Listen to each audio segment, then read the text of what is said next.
There are some people having some trouble logging in, so I'm going to walk them through it. I don't know if Jake is one of them, but not sure how you guys want to proceed. Yeah, sorry, Frank. I just got off the phone with Jake. He was having trouble with his internet. It cut out, so he was rebooting it. So he might be a couple minutes. And we also got an email from Mark saying that he's having trouble getting in.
Mark, is that you with the 790-3819 number?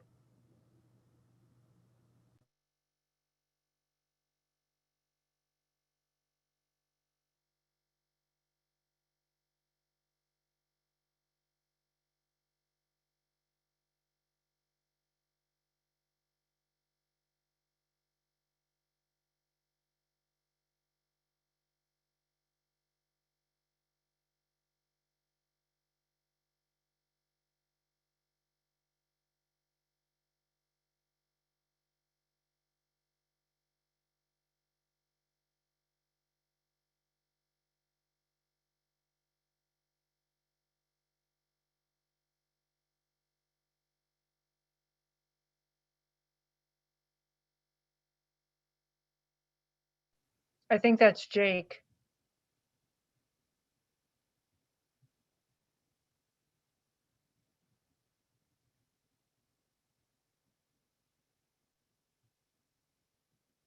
You had to call in, Frank.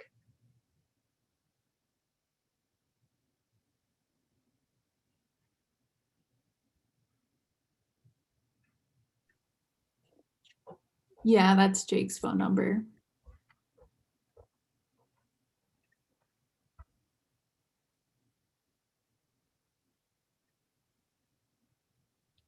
Mark's saying he still can't get in.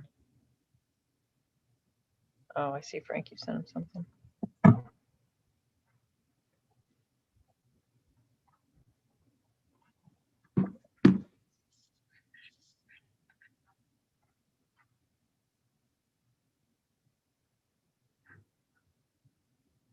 Kathy Schaaf's trying to call in as well.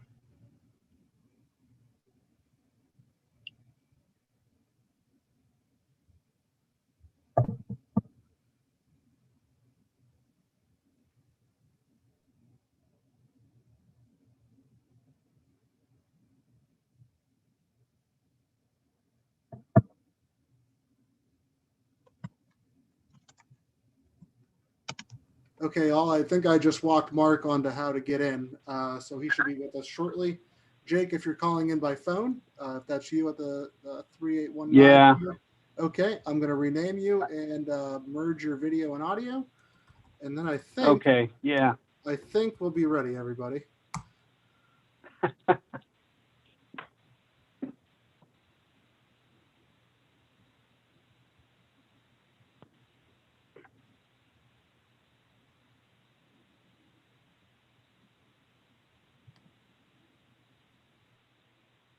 Okay, can you hear my audio now? Yes. Good. Yes. Okay, thank you. I'm having some Wi-Fi network issues here apparently. Okay, 1016. Mark, is that you?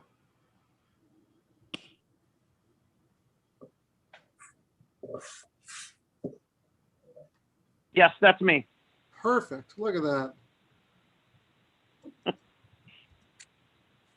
That's great. Well, we don't get to see anybody.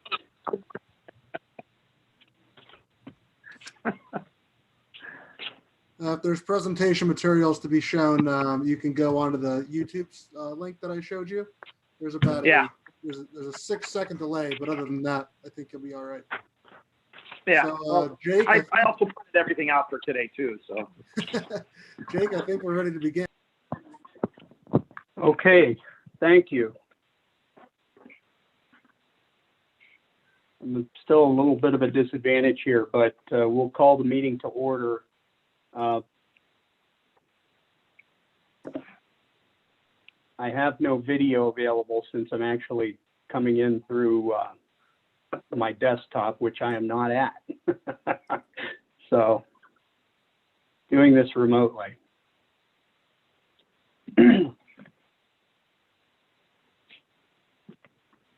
By way of a call to order, we do have a quorum of members, voting members present. okay. Let me pop open the agenda here. I'm apologies for the delay here. I've had to reopen everything on a different device.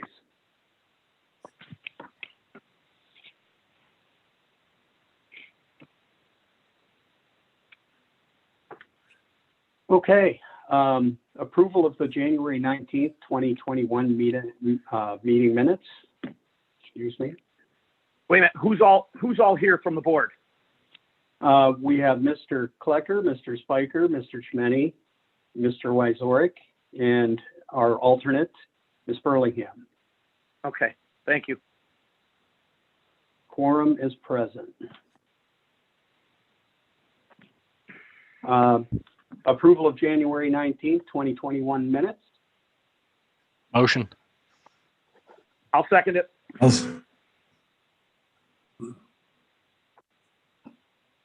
So we had a motion.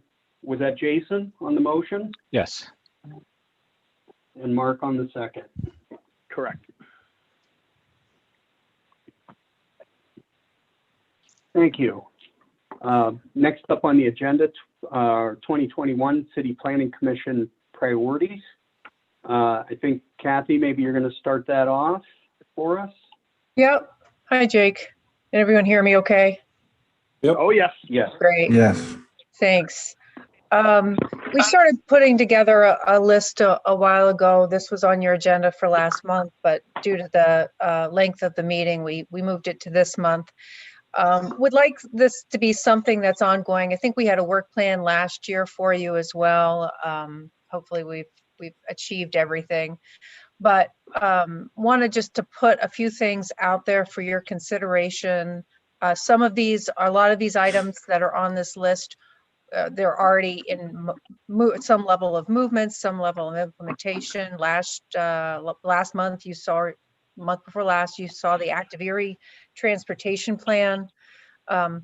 As we onboard new planning initiatives, this is definitely something that the Planning Commission, it's in your name, needs to be very involved in. And now that I feel like we have a better handle on how we'll move forward with these neighborhood strategic plans, I thought it best to have a discussion, and that's really where we can talk about any and all of these things. But it's the neighborhood planning initiatives that will be continuous and ongoing. There's some other plans that I would like for the city to undertake that might require additional funding to help with some resources.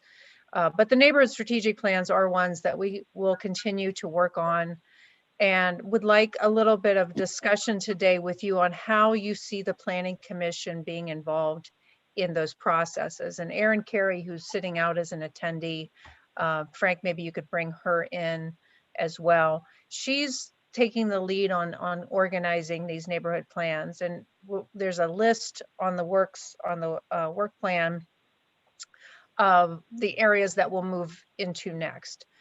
Right now we have 2 completed, which is the East Bay Front, which is probably one of the most significant and largest undertakings in a neighborhood plan that we have seen to date. We're still working on implementation, and that's really where Erin comes in, as Erin helps to advance the plans.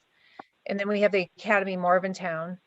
Where we're at with that, it's of course been adopted, but we have Megan Bennett, who's the AmeriCorps Vista. She spends a lot of time with the Academy Neighborhood Watch Group, helping them to onboard some of their priorities, building a little bit of capacity within that group, because they're all volunteers at this point. But they've set priorities for themselves. They would like new gateway signage, and they would like to have improvements to Bakersfield. Bakersfield is owned by the school district, so the city doesn't take a lead in that. But what we're doing is helping them organize their thoughts, set priorities, and find funding to do both of those things. The third area neighborhood planning area that we wanted to undertake is the Fairmont Mcclellan planning area. This is a transitional area. As identified in area we're focused, it's still fairly healthy neighborhood, and we're working with the East Side Grassroots Coalition, which is the neighborhood group. It's actually a 2 neighborhood stakeholders that are working together as the coalition, and we're developing a schedule and a plan on how best to address that neighborhood. a lot of these plans moving forward will look like the Academy Marvintown neighborhood plan that you saw. We'll do a property condition survey. We'll work with neighborhood groups on prioritizing the worst of the most challenging properties, because there's not enough funding to go around to address all of them. So where do we start first? Sidewalk improvement plans and things like that. Fairmont Mcclellan will also be unique because for the first time, we'll be working with a neighborhood group that already has their own strategic plan. In the past, we haven't done that, but we see that there is need, and they asked actually for us to come in and help with that. So we spent a lot of time trying to figure out how do we take their strategic plan, which is highly focused on their organizational structure, but it also sets neighborhood priorities, and then mold it to work with, sort of our standard neighborhood strategic planning process. And we'll continue to do that. So then the next area after Fairmont Mcclellan is we would like to go into our healthier neighborhoods, our Frontier, our Green Gardens, and our Glenwoods, and start doing a planning process with those neighborhoods. We really need to sort of get past the pandemic to be as effective as we can. These plans are better done when we can have community meetings, when you can go door to door. It's just challenging to do that, or it's challenging when you're not able to do that. In the past, though, like I said, we were trying to get a sense of how we might do this work. And so we didn't involve the Planning Commission at every level. We kind of checked in with you and brought you up to speed. You've been very gracious and given some feedback, but I think that there's probably more room to have you involved in these strategic plans. So I wanted to just do a check-in, and you don't necessarily have to have all the answers for me today. Well, I would go back to that. I think Jason was probably the most involved in the East Bay front, because he actually did some of the door-to-door work with us. I forgot about that, Jason, till just now. So that's the level of involvement that you can take in these processes. We have core team meetings with the neighborhood groups and most of the people you see on this call. We can assign, if the commission wants to be invited to some of those meetings, you can check in, see what we're talking about. The Fairmont Mcclellan is the first one that Aaron, are you able to share your screen? And if the answer is yes, if you could pull up the schedule, that would be helpful. We've put together a project schedule for Fairmont Mcclellan that we'll want to do. This is what we'll do for every plan after this. It just helps keep us on task of where we're going to be. So you'll see it puts us together. It helps us understand when we need to get press releases out, when we should have press conferences. It helps organize our thoughts, when we have core team meetings, when we plan on having public meetings. This has been modified and massaged every time we've had check-ins with our strategic partners, because we keep pushing it off a little bit, again, trying to get over the hump of COVID, so we don't have to do everything by Zoom. But this, we can certainly share this with you, but I would just wanted to make sure that we're involving the Planning Commission members early in the process. And in addition, you can help us change the process too. I mean, we modify it a little bit as we go, as we learn, as we see needs in our community, we add some things. Some of the things that we're adding to the Fairmont Mcclellan that we didn't with the Academy, mainly because they have their own strategic plan. One of the things we proposed to them is, in their strategic plan, they're very focused on youth development and helping with finding employment opportunities and career pathways for young people. So what we offer to do is to help get a couple of their youth that are involved with the center, mostly what House of Mercy and UECDC, which is Gary Horton's group. Those are the two that are part of the coalition. I should have mentioned that. But Gary Horton's has a center that that works with young people. And so what we offered to do is to help train the young people the youth that are working with Gary's group on our GIS system. We are ready to take our property condition survey and actually apply that process to doing a tree survey. We want to incorporate everything that Sarah Peelman, our arborist, does into a GIS system, help her track the trees. But we thought this might be a really good opportunity to train young people on what ArcGIS can do, have them actually go out and take surveys of trees, give them some training about tree health and tree maintenance as part of a development project. So that's how we're changing our approach.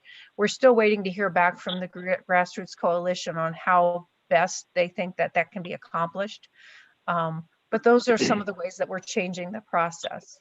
That's a lot of information, and there's even more on our priorities list, so I don't want to spend all the time on this. But is there any thoughts right now that you might have on how you think that the Planning Commission could be a little more involved, or do you just appreciate the check-ins and the updates as we go through the process? Any thoughts? I appreciate the check-ins. I'd like to, go ahead, Mark. Yes, I would definitely like at some point, obviously I can't see what's going on here now, but, an email sent to us looking at, when those things are, where they're happening at. And I would like the opportunity to go to them, Okay. I mean, I know there's Zoom right now, but, when they are and when the Zoom meetings are, because I'd like to be involved and see what's happening. All right, we can definitely keep you on the invite list for when those things are occurring. Okay, Jason, thank you. You were mentioning the check-ins. Yeah, I like those, and I was basically going to say the same thing as Mark. I agree.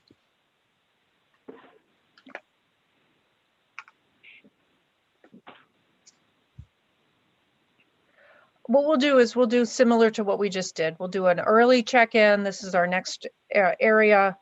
Show you the schedule when we have it down pat, and then we'll do like a mid report, and then close to the final when we're ready to send it to adoption. So we'll plan through at least 3 check-ins.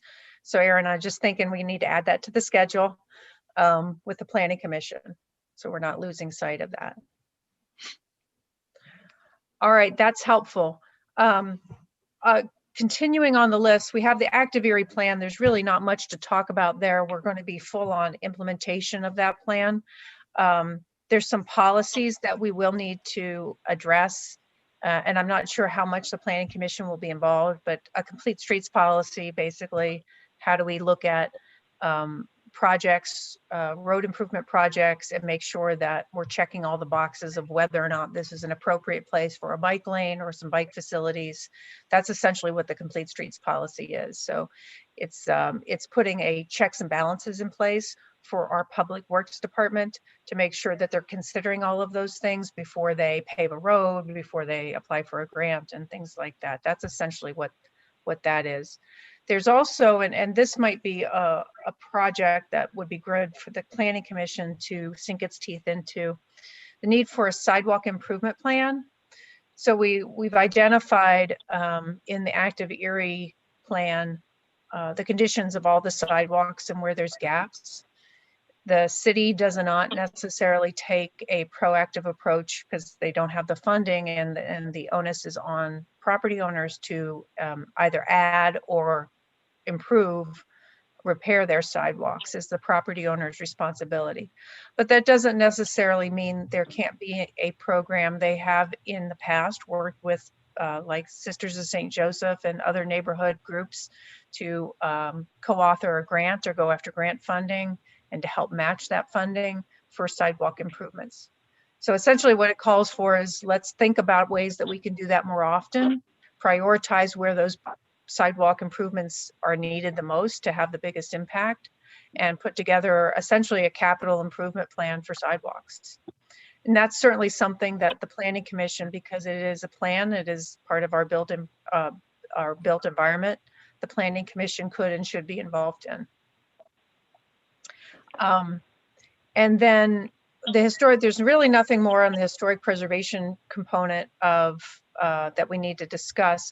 One thing I did want to make sure that we added, and if you had any questions on any of this, feel free to ask them now, but updates to the zoning ordinance. I know Jake has his own sort of list of things that he would like to update and improve in our zoning ordinance. We don't really have the funding to hire a consultant to do a complete rewrite, but I think there's lots of opportunities. One of the ones that come top of mind is the Waterfront District, is to look at some of these more impactful districts and do an overall assessment of their effectiveness, and then start looking at ways that they might need to be updated. I would love to do a complete overhaul of the zoning ordinance, but that would take a lot of resources, and it would take funding, because we would have to hire those resources in-house. I mean, we'd have to hire them. And the reason, it's not because we don't have the skill set, it's the time. That takes a lot of meetings and a lot of discussions and a lot of outreach that we just would not be able to onboard with the current staff that we have.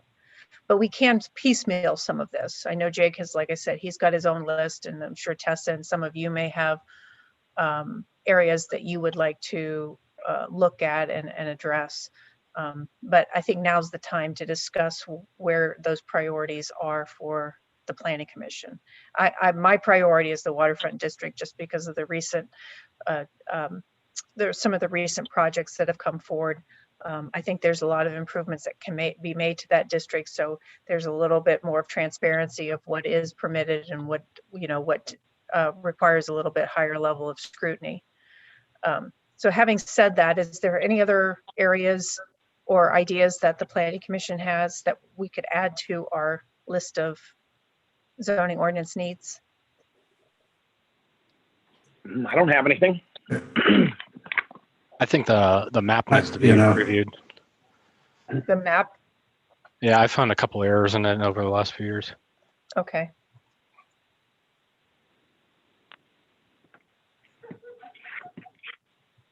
Well, and Kathy, I'd like to know or understand the magnitude of the impediments to a rewrite of the ordinance. Just because, I mean, I don't know, is it $10 or $1 million? What's it take to do that? To do a comprehensive rewrite of a zoning ordinance, because there's lots of you have to factor in staff time for meetings, because you would want to go out and meet with neighborhood groups, meet with residents, get feedback, have probably a website. It would take, you're looking about an 18-month process and probably between $120,000 and $150,000. If we wanted to do a complete rewrite, that's probably on the lower end. Right. Mill Creek is rewriting their zoning ordinance now, and I think they're just coming in about $80,000 or $90,000. So ours would be a little more complex than theirs, and we need a rewrite of our saldo for sure as part of it. Are there not any boilerplates to start from? Like, I feel like most zoning ordinances I read, if I've probably read 100 of them in my career, I feel like they're pretty repetitive. You would be surprised how that's not the case, Jason, just because every community is different. Like, we wouldn't be able to go say, well, let's wait till Mill Creek's done and we'll just go take theirs and apply it to the city. No, I agree with that. But I think a lot of the language for just like when you get down to the granular level, I think it gets repetitive. So how many R districts do you want, and how many industrial districts, but the language within those descriptions, I feel like, at least in this region, I read the same thing over and over again. Well, and I think there's reasons, but I'm not sure that's a good thing in this, region. Because I mean, we could even, Jason, we could start, do we want some form-based code in this? And that would be a completely different direction if that's the direction we wanted to take. And that's not off the table, but that is far afield from the traditional Euclidean zoning that we have here now. And there's some things that we can do there's some tools that we can use just to tighten up what we have. And like I said, Jake's already got a laundry list. I've seen it of things that aren't, what isn't working, what is working. You kind of make that list and do an amendment based on that. I mean, I think it would warrant that we would certainly be in a good position to do an overall assessment of it. Typically that's done after a comprehensive plan is completed, and ours was done in 2016. It didn't look it didn't look specifically at land use changes, but I think that it's always a nice follow-up to address your zoning as part of a comprehensive plan, as the next step from a comp plan. But I think the Waterfront District's just a really good example of where we could spend a lot of time doing some outreach and understanding of what it should also come with. What are the goals of your community? Should always start with that. And our goals are not going to be the same as City of Quarries or Washington Townships. So anyway, that's so we could go from piecemealing it like we can, and I think we could come up with a better product to $150,000, Rich, and doing a complete 18-month process. Well, it ought to start with, I think, one of the questions you suggested, or what do we want the community to be? Where is it headed? A lot of it was suggested in the comp plan, but it may make sense to modify the current zoning to reflect what's laid out there. Well, and I'll be happy to spend some time with the Planning Commission having those conversations, and then approaching City Council and making sure that's a good start. Let's have a little visioning session about where do we want to be. And then we can, as we're making these corrections, that's our decision lens, right? That's does this uphold the standards in which we just set ourselves? So that's a great starting place, Rich, and that might lead us into other things that we want to study. If there are, and if Jake's got things that need to be, or Jason, that need to be corrected, that are obvious areas or don't work the way that we thought, we had to just simply address those on a regular basis. No reason to let something that's dysfunctional just sit and fester. Or things that are outdated. You might not even know things are in there until you outdated. actually read through it and you're like, where'd this thing come from? And you never use it, but you're like, oh, let's clean it up and just get it out of there. Well, it's like a Frankenstein by the time you're done after 20 years of fixing. Right. Okay. All these extra arms and arms. And one day it just goes rogue on you and tears the village apart. So let's not let that happen. Okay, that's helpful. If there's any other questions or you want to make some more comments about the list, feel free. Well, Kathy, I'd like to say something about the Waterfront District. I wonder if council has any ideas, because I remember years ago, they said, we want final control of what goes on the waterfront. So no matter what anybody recommends, they said, we want to make sure it's what we want. So that's why I wonder if council people have ideas, because when I worked at City Hall, some of them did, and they didn't know how to express what they wanted. Yeah, and you're right, that we would have to start with them as well. So maybe a study session to kick off some goal setting between the Planning Commission and the City Council is a good place to start, so we can get their feedback and see where they're at with this approach. That's a good idea. All right, thank you very much. Appreciate the comments. Okay. Thanks, guys.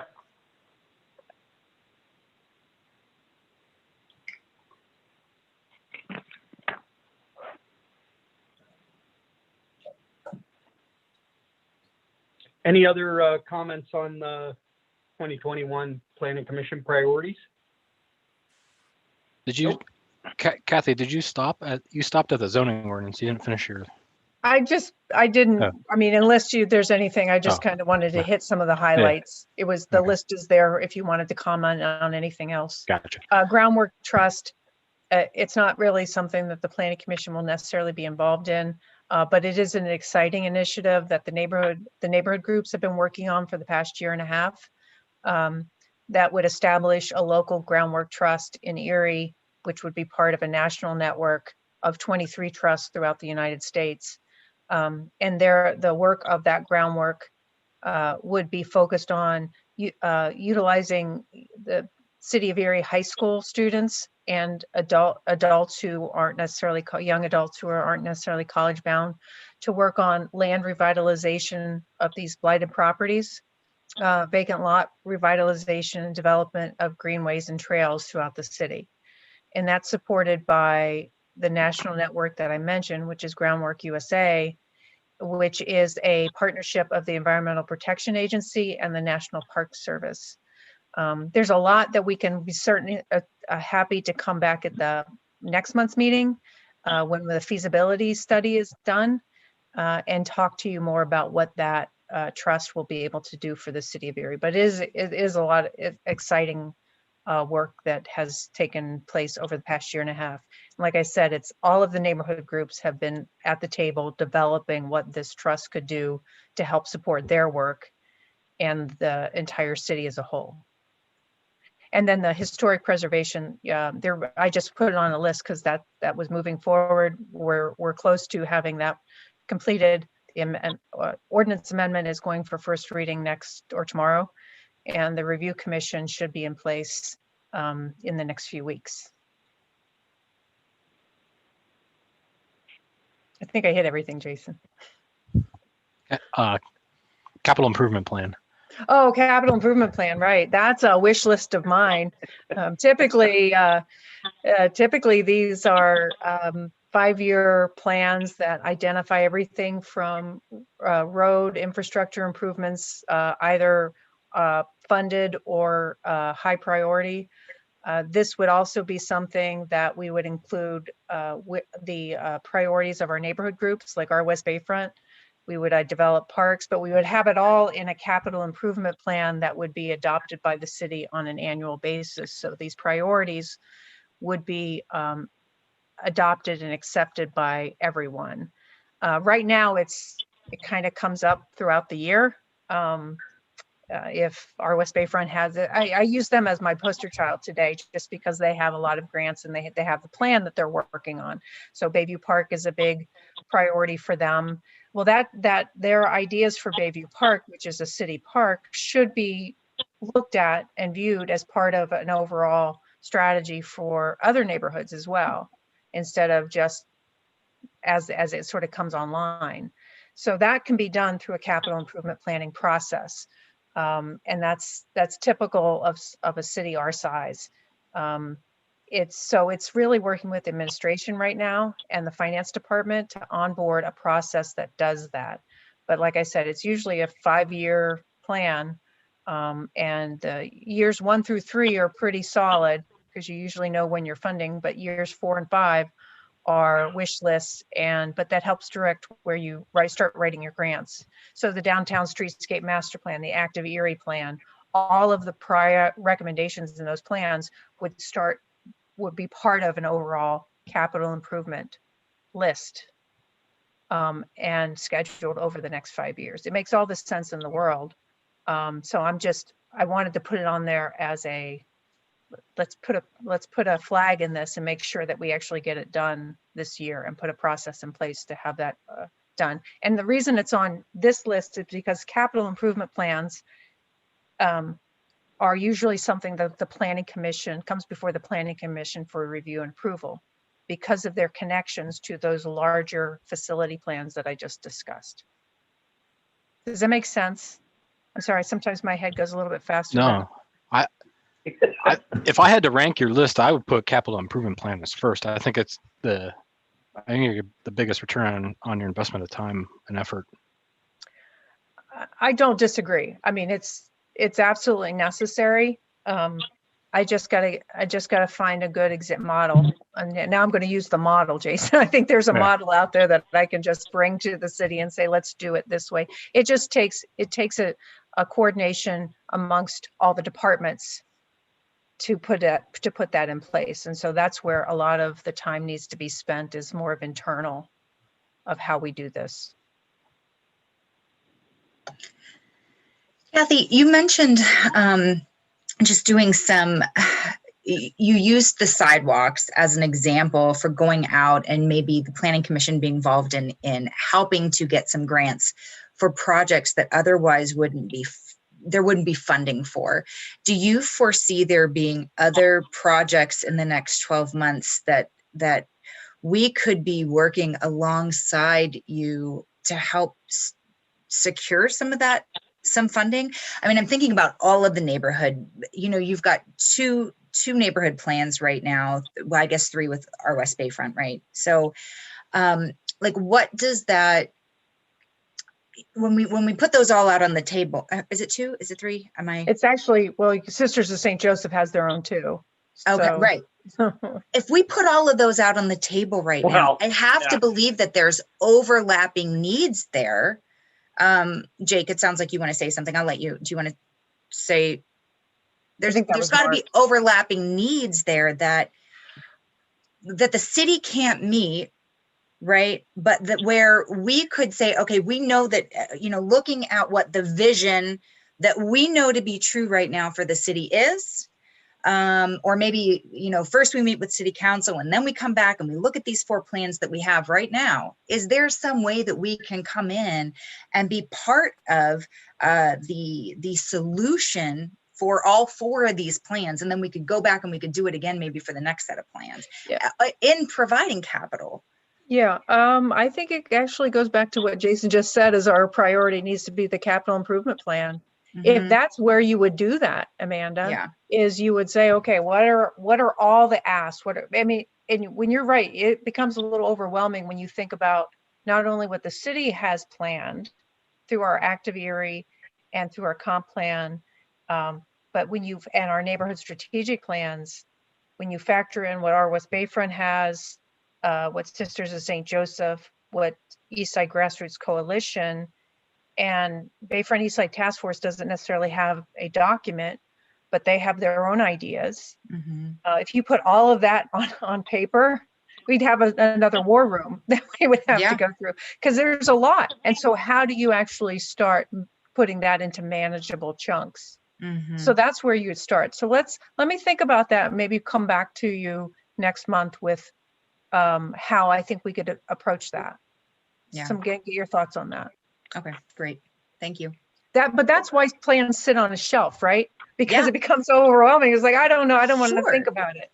Or you get one thing done and say, okay, I feel accomplished, when there's 20 other things on the list. Sure. I think putting this team to work in the days between meetings is the key to getting some of that accomplished alongside you. I mean, I don't mean to sign all these guys up for work on the days between meetings, but I will. I mean, I'm just an alternate, so I don't actually have to do the work, but I can sign them up to do it. Just kidding. Kidding. No, I think that would be helpful. And you always need, you guys are the champions for it, right? If you believe in it, you're the champions, because you've been asked to do that for the city as the Planning Commission. So I think that's a great idea. Let me put some thought down on that, on how we might approach it. Now you're forcing me to take that, to make it a priority. You're right. We need to. It's important. All right. Thank you. That's all I had, Jake. Excellent conversation. Jake, this is Rich. Do we have to adopt these? Adopt the priorities? Not necessarily, but as you'll notice in the annual report that I prepared for last year, it also includes the 2021 priorities. So in essence, if the Planning Commission endorses the 2020 annual report, you're also endorsing those 2021 priorities. And that will be submitted to the mayor and council. Okay, thank you.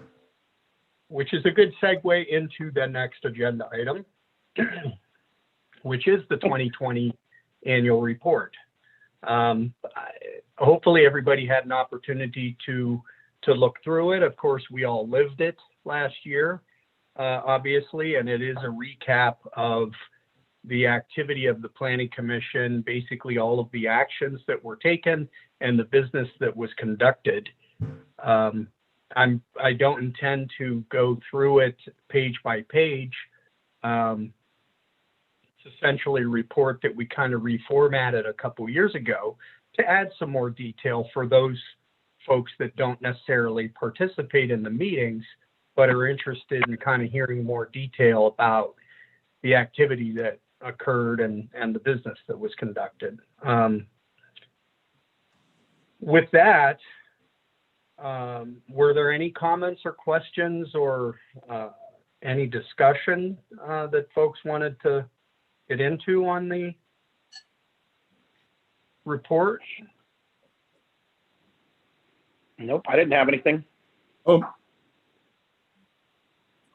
Excellent. I guess the only comment I would make is in looking back at over the last few years, I would say last year was a fairly typical year activity-wise.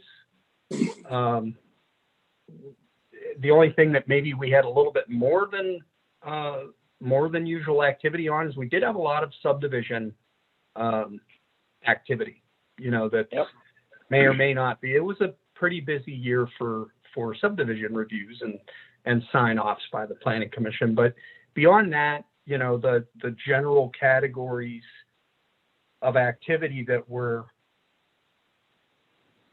typically involved in, we usually have a couple of zoning related issues and amendments that are worked on.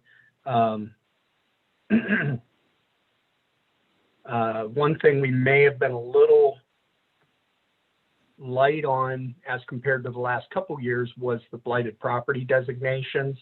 In looking back, I knew it had been a while since we had done a designation, but apparently we did do that. That was early last year that we did certify some blight designations. So normally we kind of see those a couple times a year. So just by way of kind of trends and things like that, nothing unusual really in the way of kind of the business we conducted last year.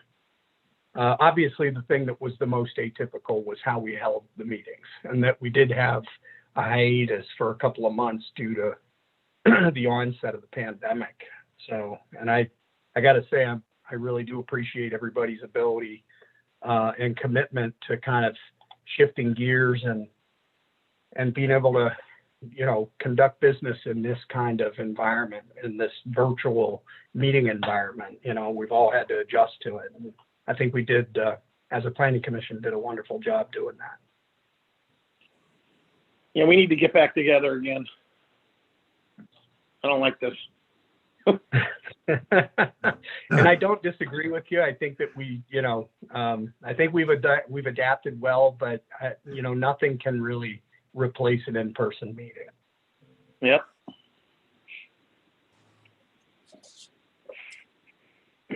With that, I mean, I would entertain a motion to approve the annual report for submittal to the mayor and council. I make a motion to approve So it. moved. And I'll second. Okay. I have a motion and a second. All in favor? Aye. Aye. Thank you. Thank you. Next up on the agenda, we have a continuation of discussion that we've been having regarding short-term rental regulations. Kind of gone from discussion of the kind of basics of of what communities are looking at doing in order to regulate short-term rentals. And that has essentially turned into a series of recommendations that would focus on amendments to the zoning ordinance, which is really what we would need to do to actually implement regulations. We need to name the use, define it, locate it, and apply conditions to it. And that's where we are at currently. Last month we had a chance to look at a draft of what those zoning ordinance amendments would be, and we wanted to pick up on that discussion from last month, where we did talk more about making sure that the conditions that we were applying to the operation of those short-term rentals was most appropriate. And I wanted to give Tessa an opportunity to kind of focus in on that, and we'll take the conversation from there. Tessa? Jake. So yeah, as Jake had said, what he sent to you this month is the same draft that you were sent last month. We did insert some of the public comments in the sections that they pertain to, so you can see the discussion that the public had around that, mostly centered around the conditions for the special exception, and then also having the special exception in the R1 and R1A districts. But I thought today we could go section by section in the draft and see which parts of each section you endorse. You don't necessarily have to make a motion on it, but just so we have an idea of what we can leave in the ordinance, or if there's anything that we did not capture in those specific sections, or things that we, that you think we should remove. So we'll start with the section 1, the definition that we have in the short-term rental. Is that the definition that you would endorse, or do you have any comments on it, or any discussion that you wanted to have around the definition?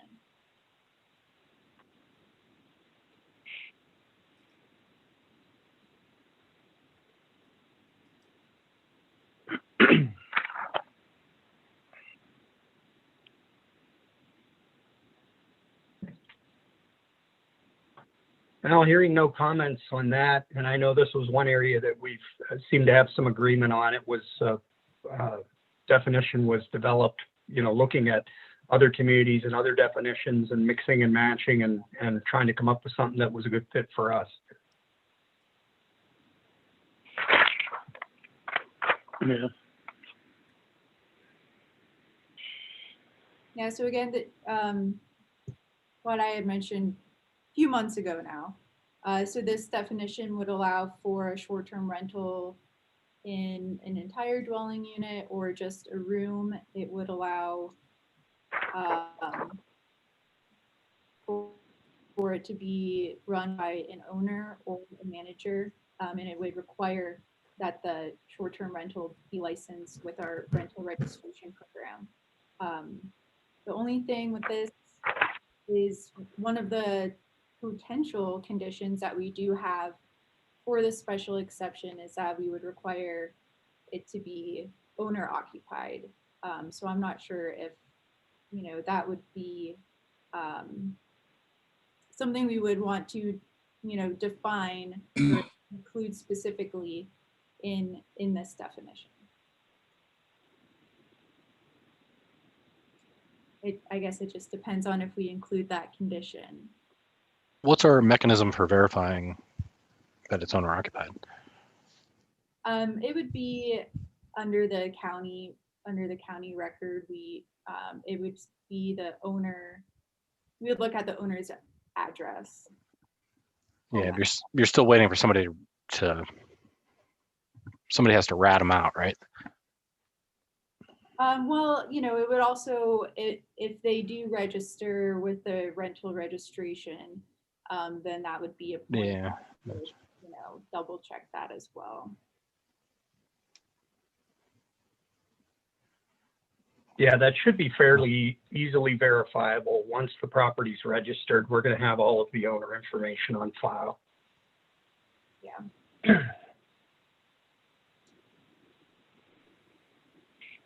I mean,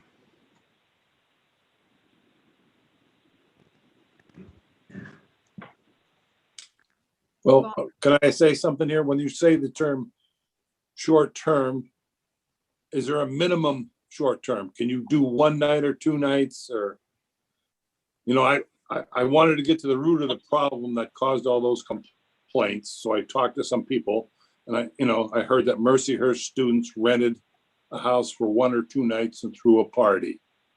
And that's what everybody was complaining about. So I just wondered if there was a minimum amount of time for a short rental rather than just 1 or 2 nights where, like say, college kids could throw a party. If a family wanted to come and stay for a week, is that, is that something that should be considered? I'd like to hear comments from anybody. Yeah, the short term would really be more of like a maximum number, because you would look at the term transient that's defined in the zoning ordinance. So that's if somebody is there for less than 30 days. So there wouldn't really be a minimum, just the maximum. And could we do anything about that or no? Anything about having a minimum? Sorry, what was that? Having a minimum amount of time? I mean, it just seems kind of crazy to lease out a single family home for 1 night or 2 nights, I think. That I could foresee being hard to enforce from, our perspective. And I don't know if, the platforms that they do these short-term rentals have, would really have that as a tool. Okay. But that could be, something that we do look more into. And I could, probably give you a better answer by next month. Okay. And Jake, I don't know if you have anything that you wanted to add on to that. No. Essentially, it's what's considered transient is any length of stay that's less than 30 days at a time. I'm fairly certain Airbnb does have, you're allowed to, if you're a host, you're allowed to set a minimum. I'm sure one of our attendees could clarify that for us. But yeah, my understanding is the hosts of the rentals certainly do set minimums and even maximums. It's my understanding.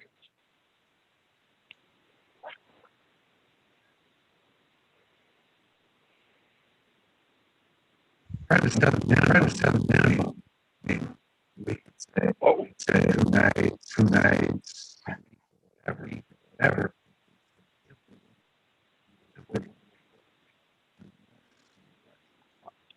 I think your audio's coming in bad. Thought it was a Star Wars thing.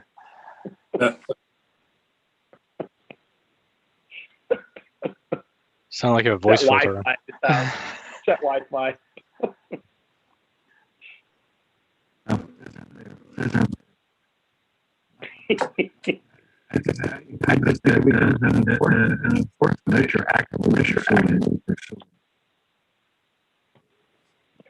Can't understand you.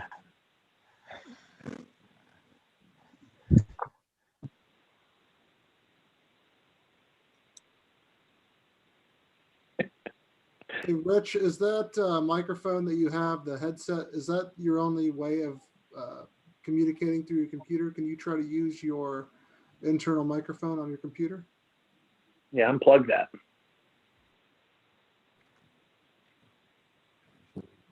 You were sounding a little bit better on the bottom there.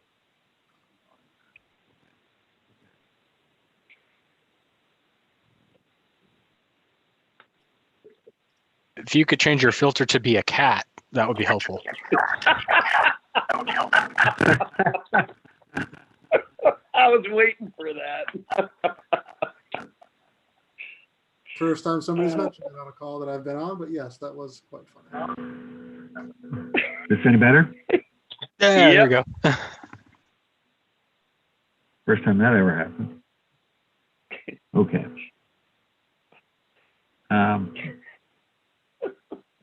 My point was is that how actively are we gonna, how many things are we gonna throw in that if we were to, if this were to be adopted, that would require the active enforcement to have any value? You know, if you say you gotta stay a minimum of 5 days, if you're not checking up, how do you know that people are complying? Unless you have somebody whose responsibility it is to determine that. I just don't think on the long term that that's going to make a difference.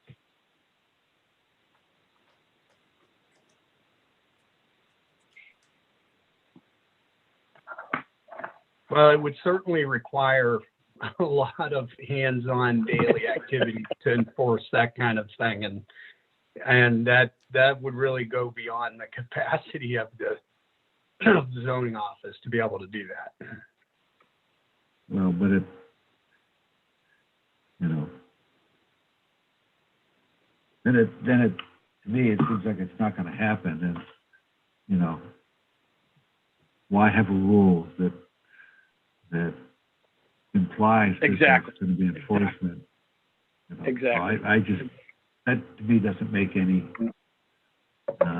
Well, Rich, that way it would, somebody would have to pay for 5 nights versus paying for 1 night and throwing a party. You know, I think it would discourage that kind of action is all. I agree with the sentiment, but doesn't stop somebody from putting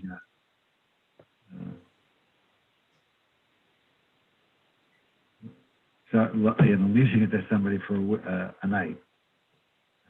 I don't know. I mean, I don't think we should even be going that route with this, because I mean, if someone wants to come in like they've talked about before for a graduation, why would they? You know, they're coming in for graduation, staying 1 night and leaving. You know, I don't think this would. I don't think that's kind of our business to tell them they've got to go 5 days. You know. Okay. Right. I was just looking for other people's thoughts.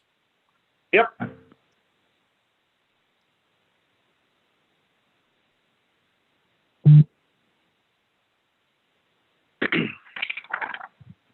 Other comments with the definition section?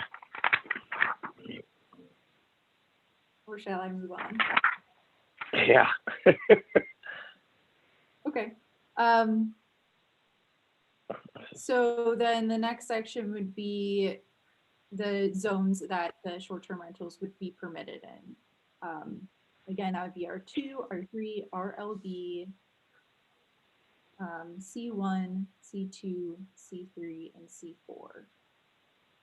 Any discussion around those zones for permitted use? Nope.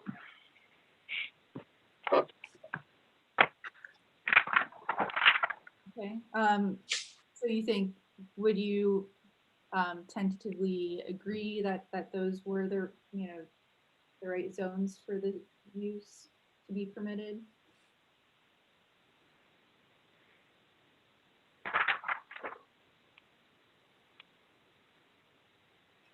C, D. Yeah. Okay. And keep in mind that those are listed specifically as permitted uses by right in those districts. And the reason those were chosen was because there are other types of transient lodging present in those zoning districts. Right.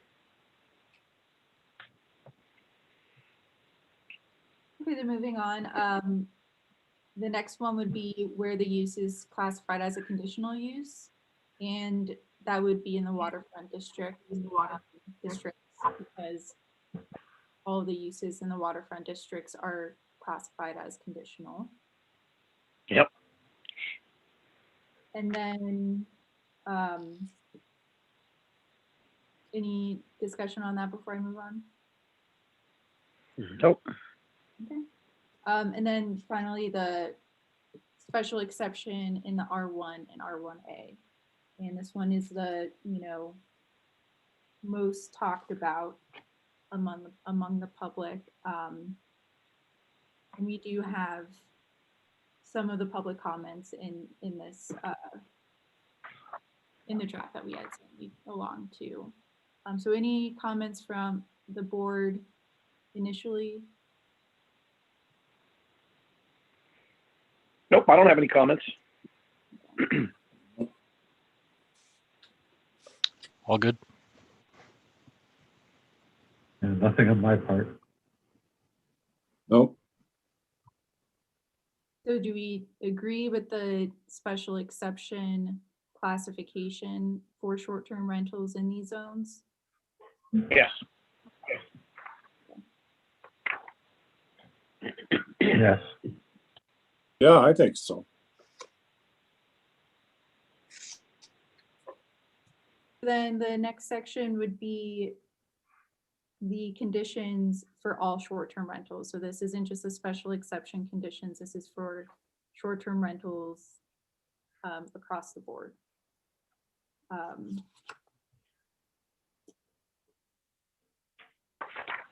Again, you have to apply and receive a residential rental license. They cannot exceed the number of occupants allowed within that zoning district. They cannot have recreational vehicles, campers or trailers or tents, and they may not engage in disorderly conduct or disturb the peace and quiet. And upon notification of such disturbances, the property owner is responsible for preventing a reoccurrence of such conduct.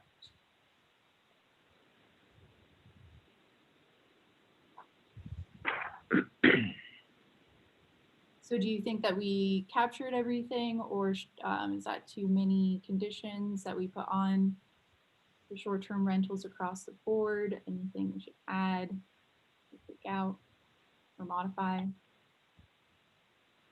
I think we got everything. Yep, I think that's pretty good. I had a question, and it's probably for the entire, all the sections and the short-term rentals. The connection that we have with the licensing. So if they are found not to be in compliant with the regulations, or is there an opportunity to pull the license that is granted, Jake? Is that our connection with enforcement? Yeah, I think enforcement could occur along two fronts. Obviously, if it is a violation of the zoning ordinance, there's that route. And then also, if they're not complying the terms with the rental license ordinance, then I believe the license would be revoked. And the rental license is connected to the requirements in the zoning ordinance. Is that accurate? Well, it's its own separate ordinance. The landlord and rental licensing ordinance is its own separate ordinance in the city's codified ordinances. So it's a standalone ordinance, has its own authority. So we'd probably want to look at that, though, in our ability to pull the license on a short-term rental that's not following the requirements of as a special condition or short-term rental in general. Yeah, I think that. Yeah, and that makes sense. Yeah. I mean, part of this is going to be reviewing the language of that ordinance, Article 330 of the city's codified ordinance, just to make sure there are certainly no conflicts there. And if we may, I'll defer to the city solicitor's office to kind of look at that, make sure there aren't any gaps or conflicts. Right. Okay. Thanks. On the on Article 3 for the overnight occupancy of RVs, like I get the intent of that, but how will we differentiate between whose RV is on the property and like if somebody shows up in an RV and they stay in their own RV, is that really an occupancy that they're paying for? And if they park it in a short-term rental driveway, I don't know. Or if it's the owners that was already, is the objective of that stipulation to prohibit the owner from renting their own RV out in their driveway? That would be something that would be hard to enforce. There are certain zoning requirements for RVs and the location of RVs on property. So that might be a better, just to follow that zoning requirement for the location of properties rather than putting it specifically in this short-term rental ordinance. And I think the idea that and the functionality of that particular condition would be that you're right, there would be a scenario, I'm sure there'd be scenarios where, people are traveling in an RV, but they want to, stay in a house for a while, take a break from the RV maybe. So they do show up at the short-term rental in an RV. The idea is, I think, it kind of goes back to the occupancy issue. In our zoning ordinance, RVs are not to be used as dwellings, in essence, if they are parked on a residential property. So this would be kind of in keeping with that. And I guess it would also be in keeping with, you don't have 5 families show up and one family staying in the RV in the driveway, the other family staying in the house. It kind of goes back to this occupancy issue of not having giant gatherings of unrelated people.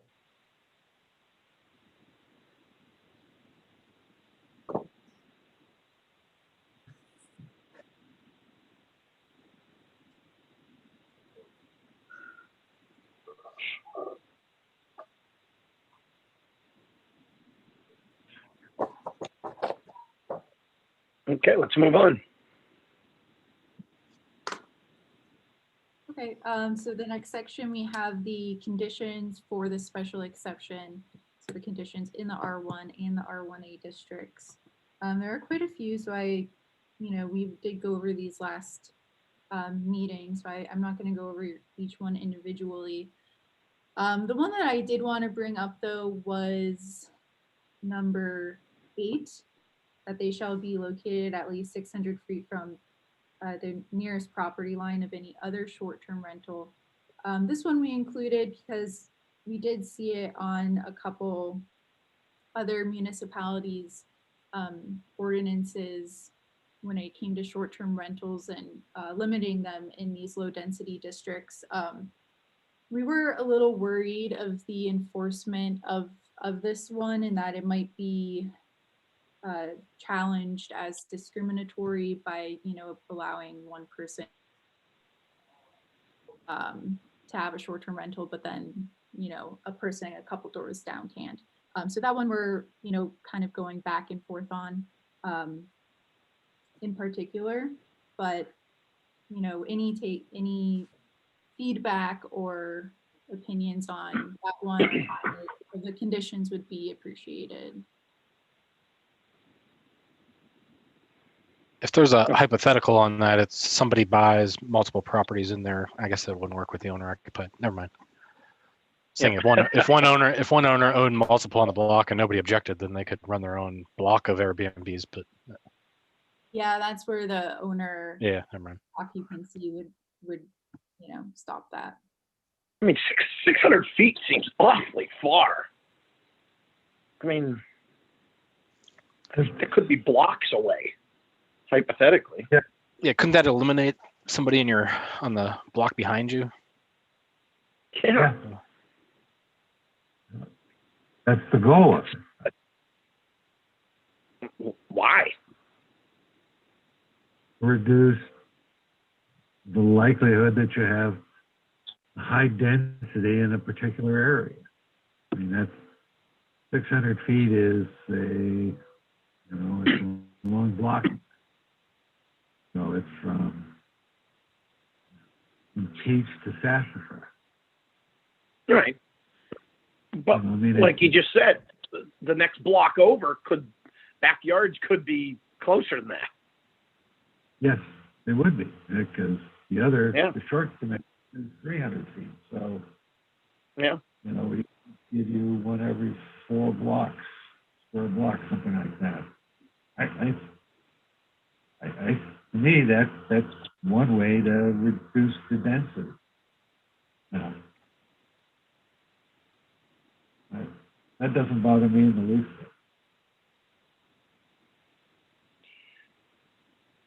Well, it might if you wanted to have one, and a block away, less than 600 feet, somebody had one. But I don't know. That seems like a lot. Tessa, did the solicitor review that one? Is that where the concern came from? We had it worded differently when he had initially reviewed this, and he did mention that, you know, he was a little iffy on it, but he did suggest changing the wording. I believe the first time the draft that he looked at had the wording as every street segment, and so he suggested having more of a buffer than the street segment. Something about it just makes me feel like if I was an Airbnb owner and somebody beat me to it across the street down my block, I'd be suing the city over this pretty quickly. I'm looking at it. Yeah, that would be a concern. You know, is there potential liability that it's kind of discriminatory, kind of first come, first serve? I think we do need to talk to the solicitor's office about that a little bit more. And if it's found that does kind of open up that type of liability, then I think it would be smart to remove it. Yeah, if you could talk to him, Jake. Thanks.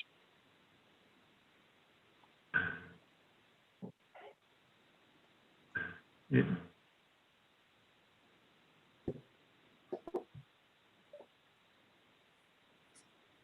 Were there any other conditions that we had any comments on? Or something? No. Looking good so far.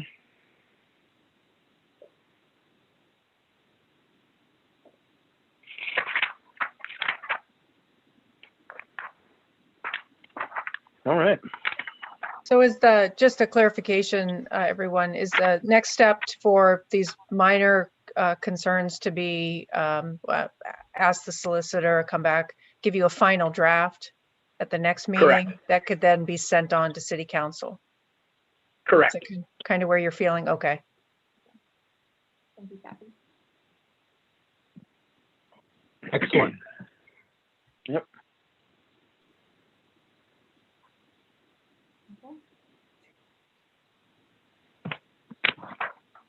Jake?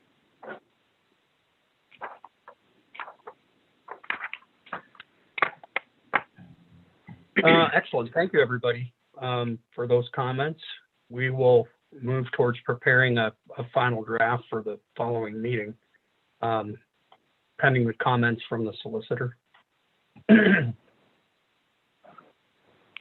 Next up on the agenda is public comment period. I know we do have several attendees here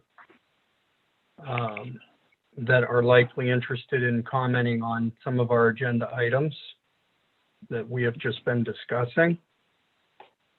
So for any of the attendees present that would like to register some comments, I do have a list here. I see there's a couple of hands up. If you do wish to speak, you know, use that raise hand function. What I will do is what I've done similar, you know, the last couple of meetings. I'll just select people basically in the order that I see them on my list of folks with hands raised. Just in the interest of time, try not to be too lengthy with your comments. We would appreciate that. First up, I'll have Susan Morse. Susan, you're you're in. Can you hear me pretty good? Yes.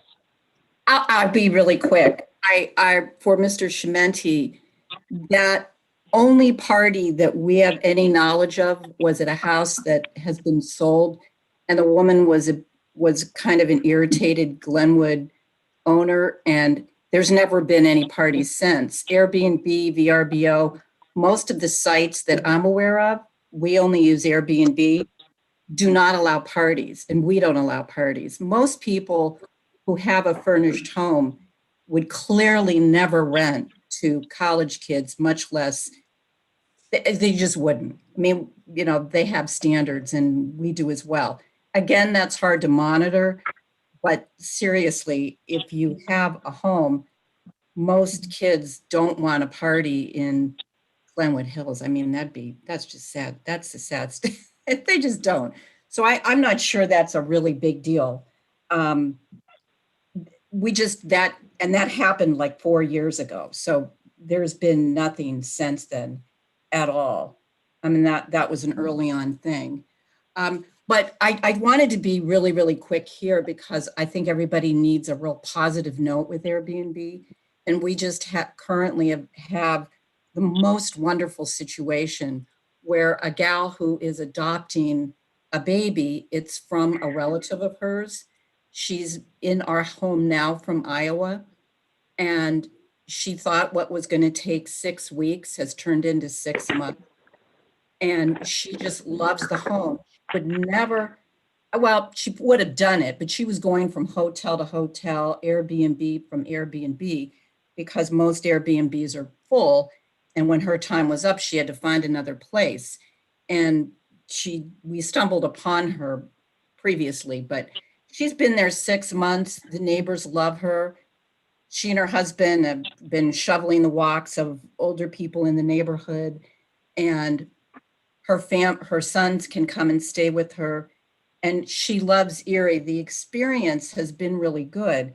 And what that tells you is that she doesn't want to be down in a downtown neighborhood. She wanted a nice environment for the adopted child to bond with her and for her family to come and stay. But it's given us, it gives me so much happiness. And she's another big advocate for Erie. And it's just a wonderful, wonderful thing. So anyways, and all the neighbors around her on Upland Drive in Erie adore her. Even the mailman checks in on the status of her adoption. So it's, there's really positive, good, wonderful things that can come out of this. That's it. Next, please. I know you guys don't, here you have a lot of people to go through. I just wanted to say something really wonderful. Thank you. Thank you, Susan.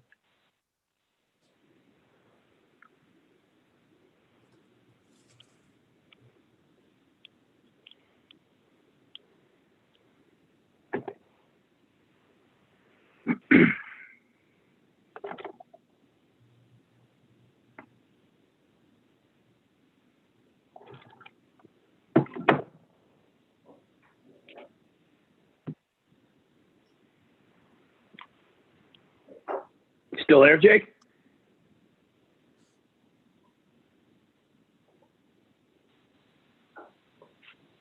Sorry about that. I accidentally muted myself.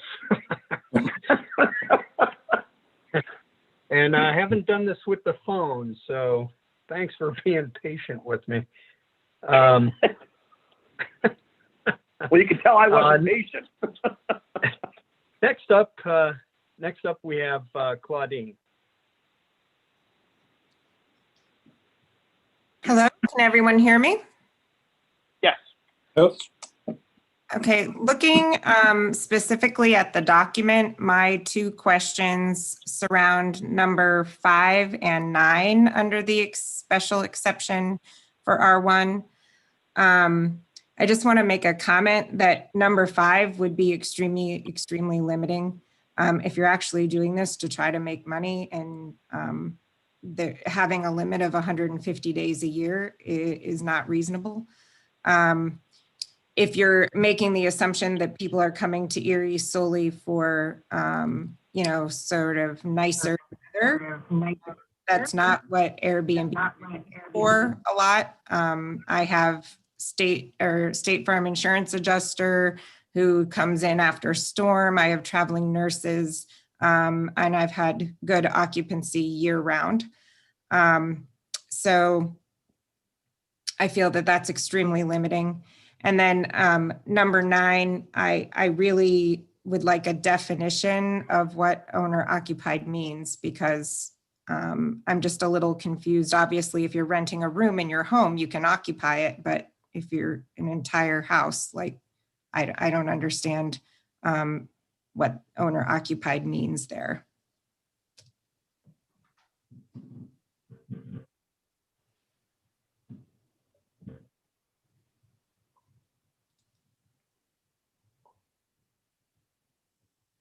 Jake, you got this? Well, as far as the owner occupancy issue,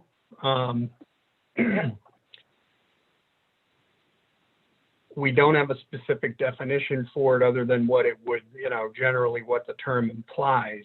So I think the idea is, I think it's there are many people that do harm. I'm looking at it home correctly. sharing. I'm sorry, go ahead, Mark. Well, if I'm looking at it correctly, it doesn't mean that the owner's there while being rented. Owner occupied means you own the home and you live there a certain amount of time during the year. And I think that's where we might need to, get a little closer on what exactly is part of the year. And the 150 days out of the year, where'd we get that number from? That's the big questions right here.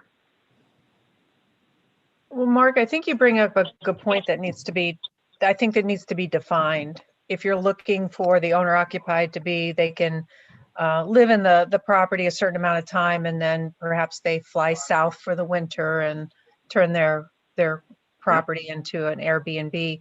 If that's the situation that you want to occur, I think that needs to be defined.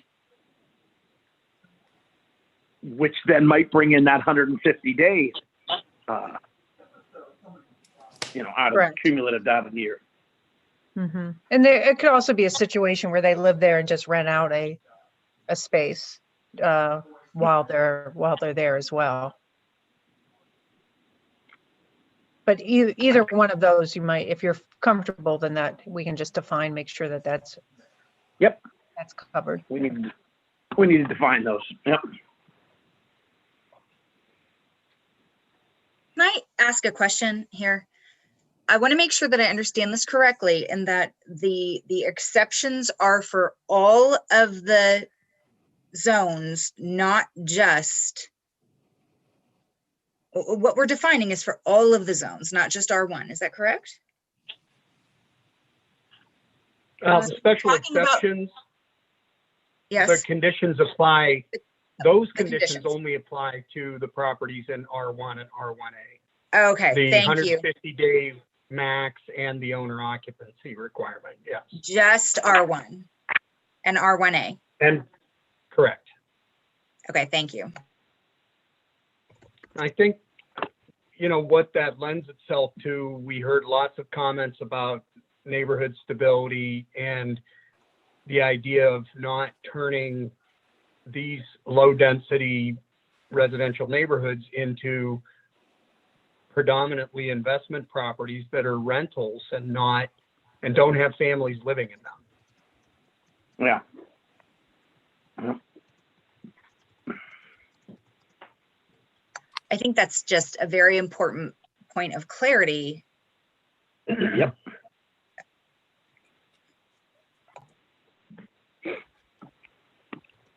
I got those checked off, Jake, that we want to define those then. Okay. Thank you. Mm-hmm.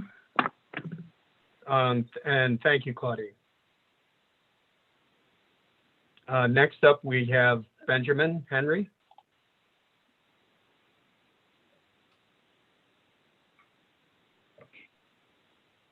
Oh, can you hear me now? Yes. Okay, good. Wow, so much to cover. First of all, thank you for the direction of this meeting. I'm very, very grateful that the board seems to be having an even understanding. And for the most part, we're moving forward and looking like it's a positive direction. There's a few things for me that are kind of points of contention. The first is certainly the 600-foot rule. The next is owner occupied. Those two things are certainly misunderstandings of what short-term renting should be about and undervaluing Erie.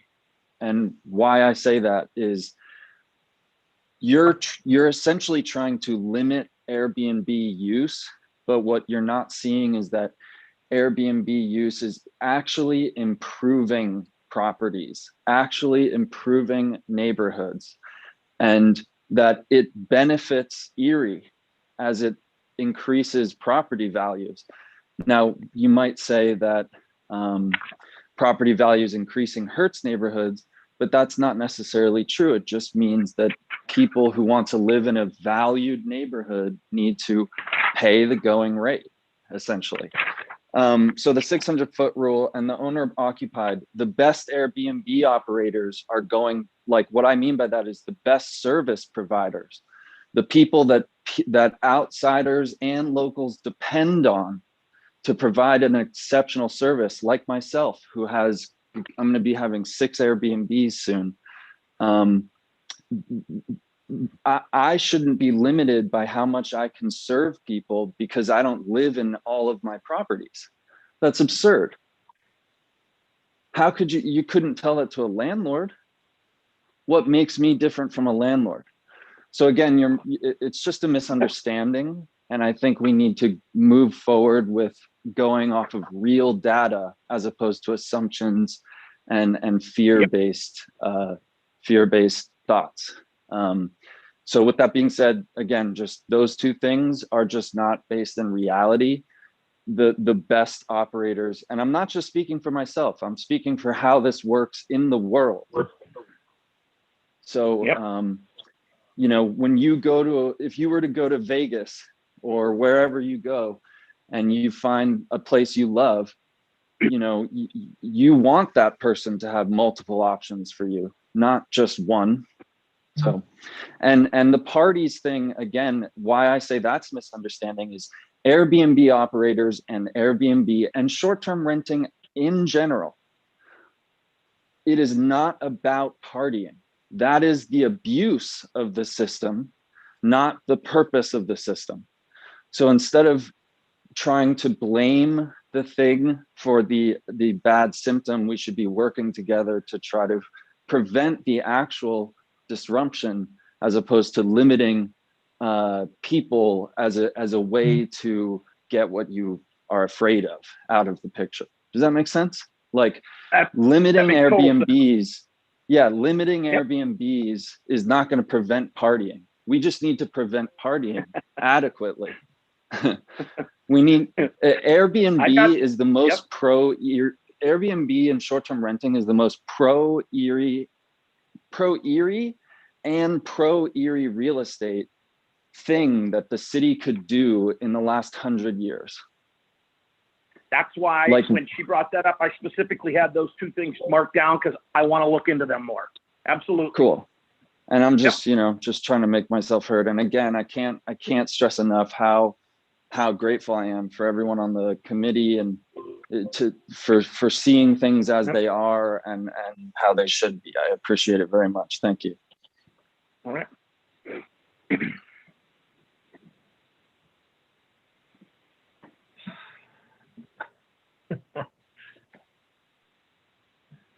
My apologies. I got kicked off the network again. So I'm only participating by phone at this point. So I'm flying blind here. Tessa, if you could look at the other attendees with their hands raised to move on to the next person to let them comment, I would appreciate that. Okay, next up, we have Theodore Eli.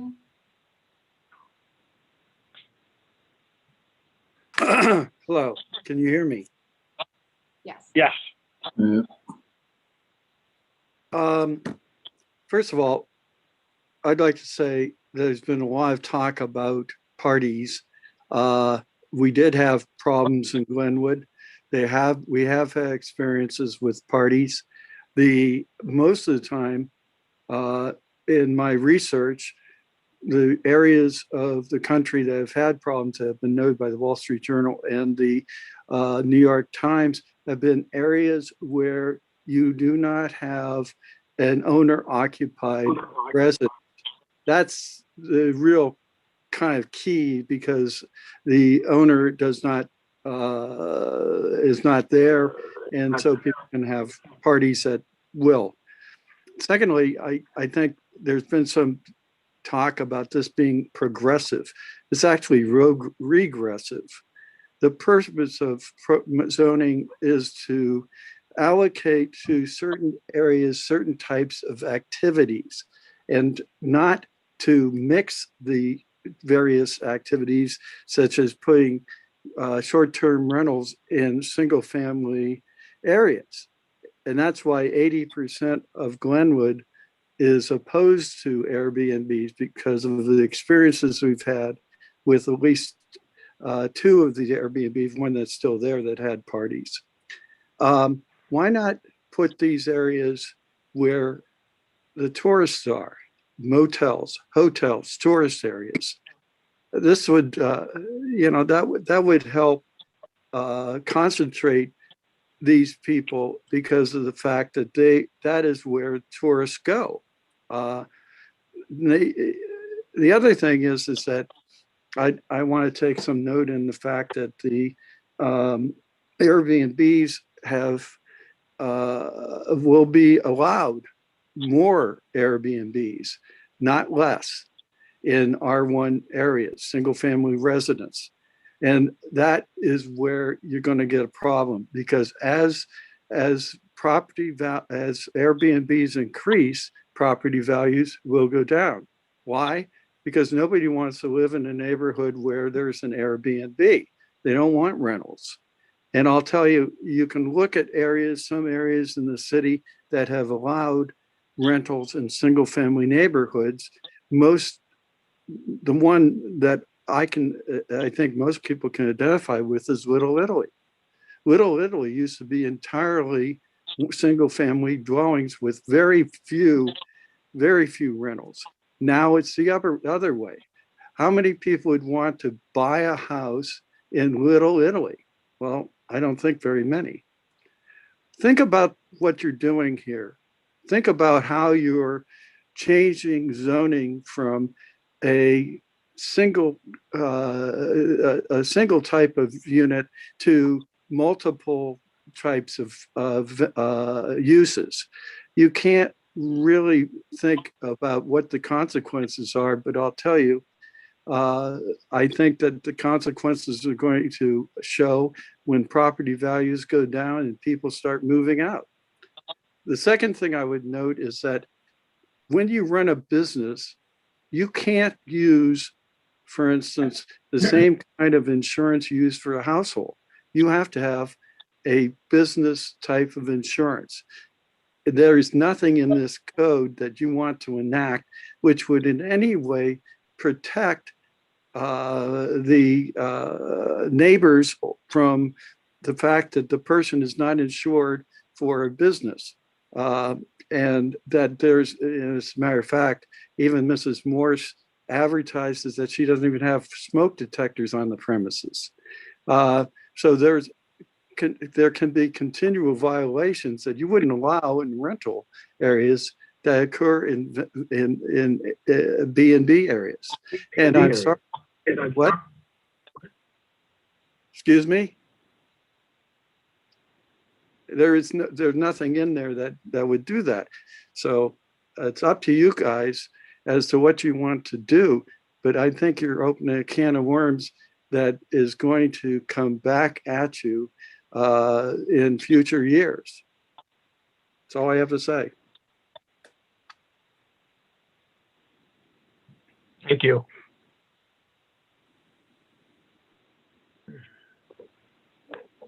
Next up, we have Gina.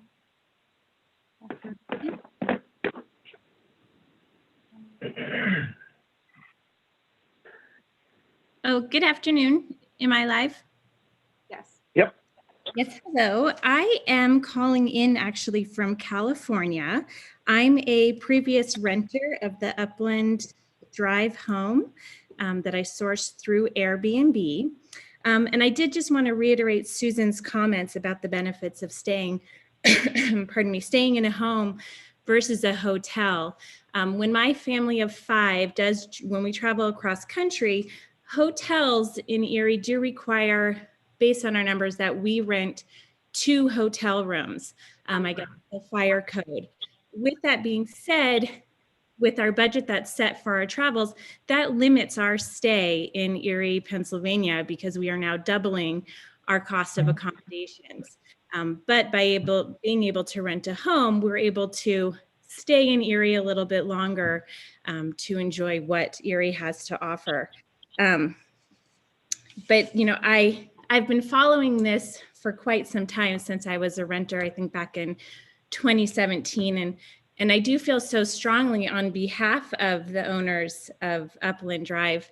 You know, I've written a letter, I've followed along with everything that's been posted in the newspapers, and you know, I'm sitting on a webinar here for an hour and a half just to say the benefits of the Airbnb.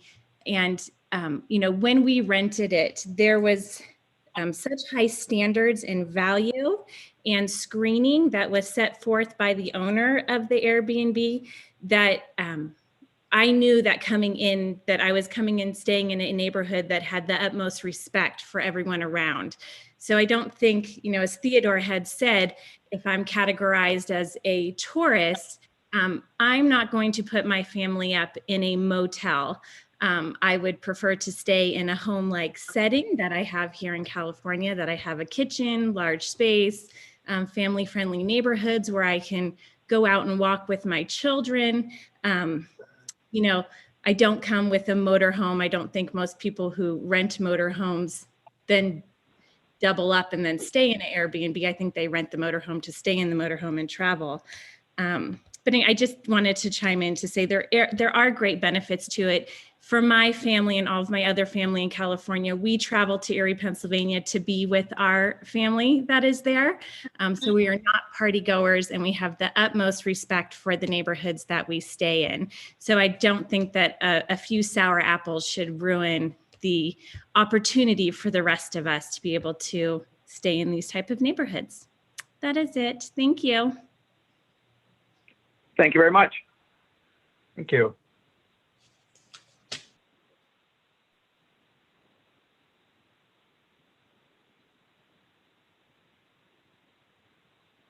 We have Jackie Whipple.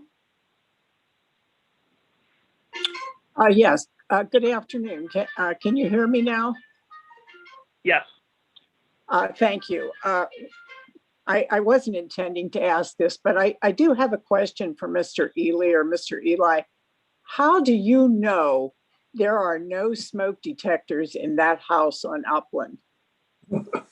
I guess that is my question, but that again was something I had not intended to ask until he brought that up, which is an absolutely ridiculous statement.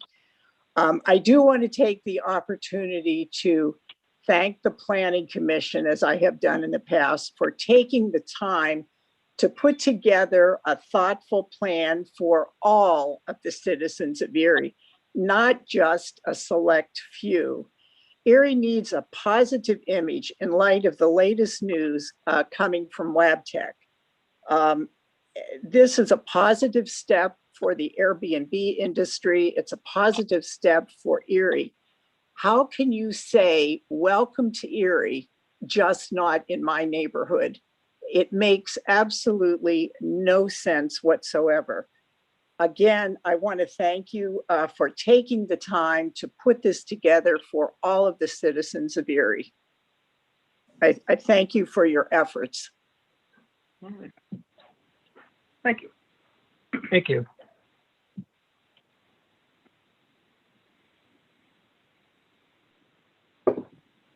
It appears that it appears that everybody's registered comments that wanted to speak. All right. I'd like to thank everybody for their participation. Okay. Do we have a motion to adjourn? We have a motion to adjourn. And a second. Thank you. We have a motion. Second. Thank you, everybody. I appreciate your time. Thanks, Jake. Thanks, everybody. Thank you, everyone. Thank you. Bye.